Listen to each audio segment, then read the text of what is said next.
So, kids getting a driver's license, huh? Yeah, clear the roads. Haha. Seriously though, it's scary stuff. Your new driver hurtling down the highway, to say nothing of all the new costs you may be facing. Ooh boy.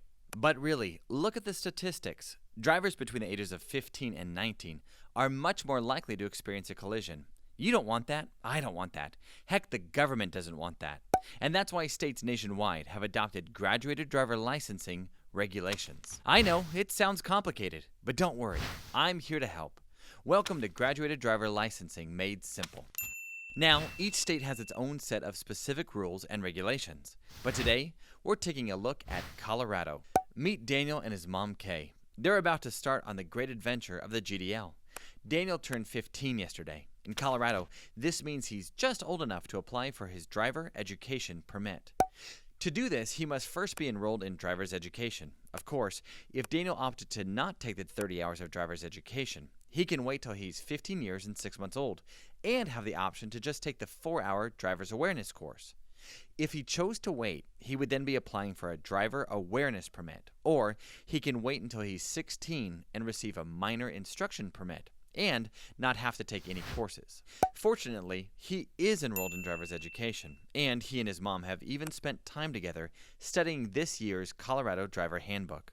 All they have to do now is head down to the local DMV, where they'll provide documents of identification and proof of completion of driver's education. Here, Daniel will take a vision screening test and a knowledge exam, and his mom will sign an affidavit of guardianship and liability.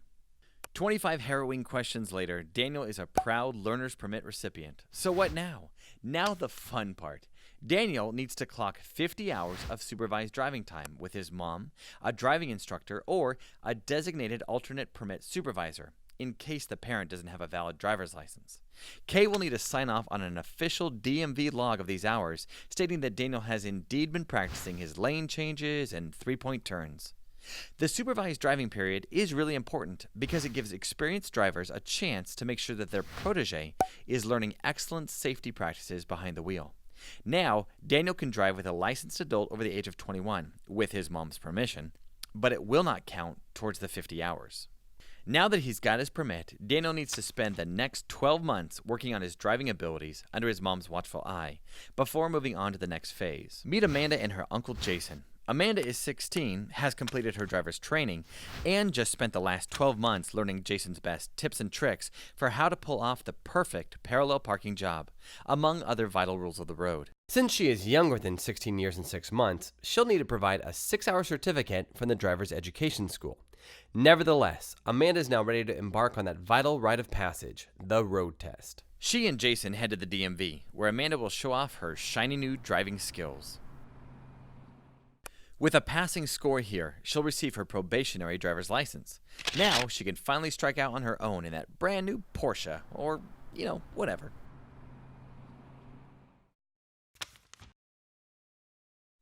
She may be allowed to drive solo, but there are still safety restrictions on her probationary license.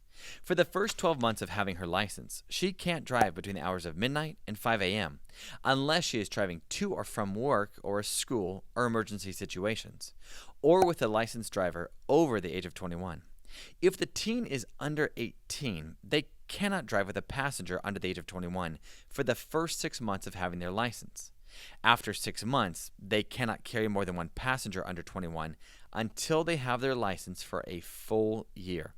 Exceptions include if a parent or guardian is in the vehicle, or if the other passengers are immediate family members, or if the passenger is in need of emergency medical attention. And don't forget, wearing a seatbelt is mandatory for all seating positions if the driver has a permit, and Amanda can't use her cell phone or any other telecommunication device while driving for any reason other than calling 911 until she is 18.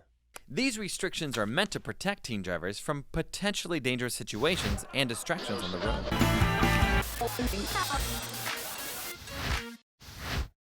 Amanda knows it's important to stay alert and aware while she's driving, because the law has specific provisions for probationary drivers.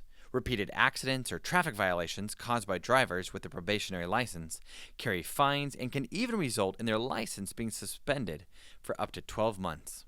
After she turns 18, the state's safety restrictions will be lifted. Congratulations! At this point, Amanda is a fully licensed, unrestricted, ready-to-go driving machine.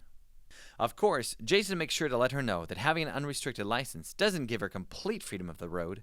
Unsafe driving, cell phone use, alcohol consumption, and traffic regulations are just a few of the things young drivers need to stay responsible about as they embark on the trip from learner to pro. Hopefully, this handy guide has helped you make sense of the ins and outs of graduated driver licensing. For more information and specific rules for your own state, check out impactteendrivers.org. Happy driving!